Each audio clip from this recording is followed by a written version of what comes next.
Alright folks, I'm going to show you some of the work that goes into these old radios from Be Cool Radios in Seattle.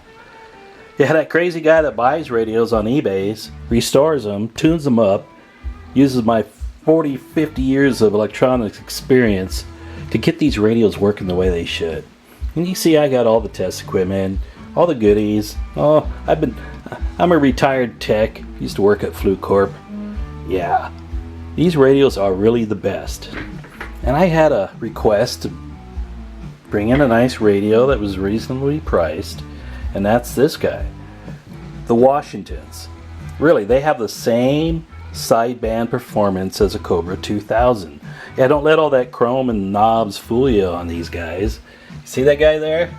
For sideband, and that's what we like to talk these days for skip. Haha. Yeah. Same thing. These had an extra filter on AM that kind of reduced bleed over, but you know, you don't really deal with bleed over anymore. So what I'm going to show you is I bought this radio on eBay to tune up and restore and then sell it back to somebody who understands, okay? But I'm going to show you how these radios respond and what they look like after 30-40 years sitting on the shelf, and I bring them in, okay? We're going to do some basic tests. Alright, let's see if I get that light out of my eyes and over here maybe. Okay, we're going to do the turn on procedure and see how that sounds. Then we're going to look at the receive sensitivity. You see me do those videos, right? And we're going to look at the TX offset and look at a little sideband transmission. Now I've looked at this radio. I opened the pop the top there, right? The clarifier is locked. This is a stock radio, just like you would get from the store. That means internally this board is adjusted by this potentiometer, so it's where it's been from day who knows one, and all this stuff is like it was, except for this switch here. I don't know what this is for. Somebody installed, looks like they probably powered something and they tapped into the power. I don't know. I'll take this out. So that's the other thing I do, right? Sometimes there's funky mods in here. A lot of times people pull out these transistors down here, TR24, 34. Yeah, people like to monkey that, but what happens is, yeah, you get a little louder modulation, but it really makes sideband suffer because the ALC is taken out of the system. Yeah, I always put that transistor back. There's better ways to get your mod up, negative peak compression, lower the RF, and get that sideband, because that's why we like these radios, right? Any old radio can do AM. Okay, so we'll take out any funky mods and get this guy working the way it's supposed to. Okay, so let's sit down and we'll take a look here.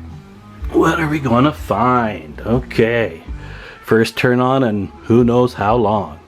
I hope this goes smooth too. All right, here we go. Oh, hear that? Yeah, because see, you hear that? That's a dirty potentiometer.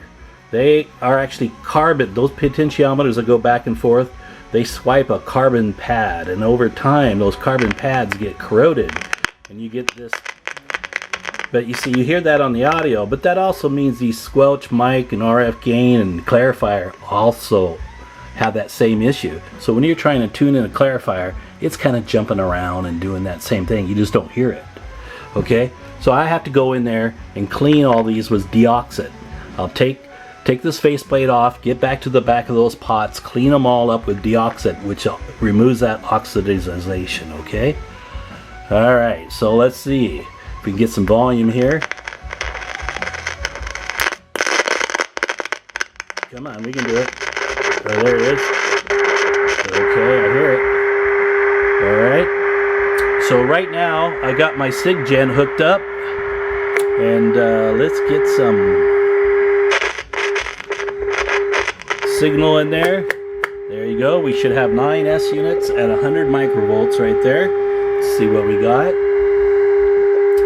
And this meter looks like it's A, the light bulb's burned out, and B, it's not moving.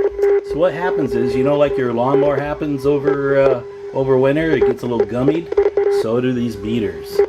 They're on a spring, with tension, and what happens from not moving for so long, they get gummied up and they won't move anymore. Sometimes they're repairable, sometimes you can adjust something on them, but other times, it's fruitless. You just got to get a new meter.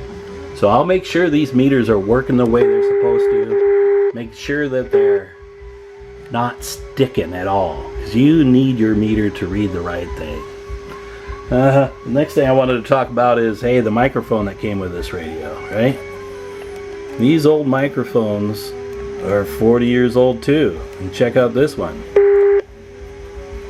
Yep. Not much of a plug on that one. So a lot of times I'll try to replace these ones and give up a new, better, new microphone with a modern element. And these modern elements actually make your voice sound better. So they're louder, they're pretty good. Yeah, I can hear some stuff going on there, a little changing, but that's that volume control there, you see. All right, let's get back to the test here. Just getting a little long. All right, turn this up. Come on. All right, let's lower this RF. Since we don't have a meter, we'll just have to listen to it.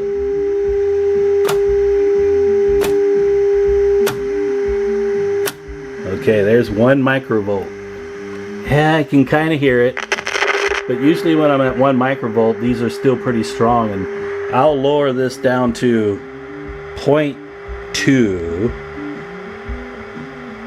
And there's 0.4. It's pretty much gone. I don't hear anything at 0.2. And if you see my other videos, yeah, I get them down to about 0.1. And this thing's quiet as can be. So it does have RX. It's not terrible, but it's not up to snuff. All right, turn that back up. All right, turn that down. Next thing, we're going to look at the AM power and forward modulation. Okay, over here we have a test station with a frequency counter built in. See if we get that thing to work. 27.4044. So it should be 4050. So the TX is low. Let's look at the power. That's encouraging. There's 4 watts of power there. Let's give it some audio. Modulation. Hello. It's moving a little bit, but yeah, there's not much forward modulation in this one. Alright.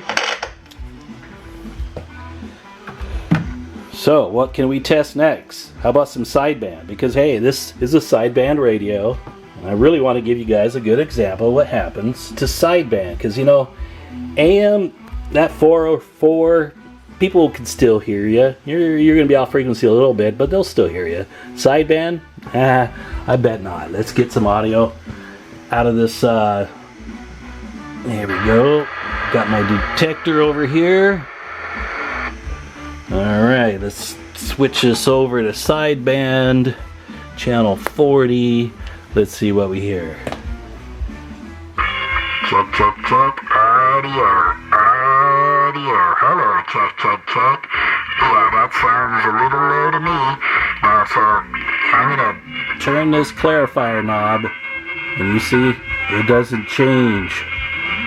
That doesn't change anything. So this is what you sound like with sideband out of tune, and right, if you try to talk to somebody, they just like don't even pay attention to you. Okay, so as you heard there, we're going to turn this radio off. It's making a lot of noise. This is the as found condition, typically what I see out of these radios, especially this one. Everybody likes a basically stock radio. This one hasn't been monkeyed with. There's no extra channels, no clarifier mods. Yeah, I don't know why people like their clarifier locked so much. It's an FCC rule from the 60s that really doesn't make any sense. If your sideband transmit and receive are locked together, if you're hearing them, they're hearing you. You don't have to worry about where your TX. But on these guys with a locked clarifier, yeah, the TX is strapped to the motherboard, and you don't have any control over that. So I think that's a bad way to do it. Alright, so that's it. We'll get this radio tuned up. We'll replace those lights. We'll get this meter going. We'll get this thing looking pretty again. You can see the dust wasn't too bad in here. But it is a Philippines radio. That's what I wanted to tell you guys. And you can see some of these parts are a little smaller. The capacitors are built better, and they don't seem to suffer from those 10-volt blues. You see, you got the black caps in these guys, not those cheap blue caps that you see so often in all those other earlier versions. So that's why I do recommend Philippine radios. And no worries, we'll get this guy looking good. We'll give it the Bruce magic. But right now, it's just another radio off eBay. And that's why I do this, right? Yeah, Be Cool Radios. It sounds like a crazy thing to do, buy radios on eBay to restore them for other people. Yeah, I can tell you. After I pay for shipping, postage, the item, and taxes, and try to sell it, yeah, there's not much there for me, I'm telling you. Okay, guys? Just understand that. Be Cool Radio in Seattle. Do.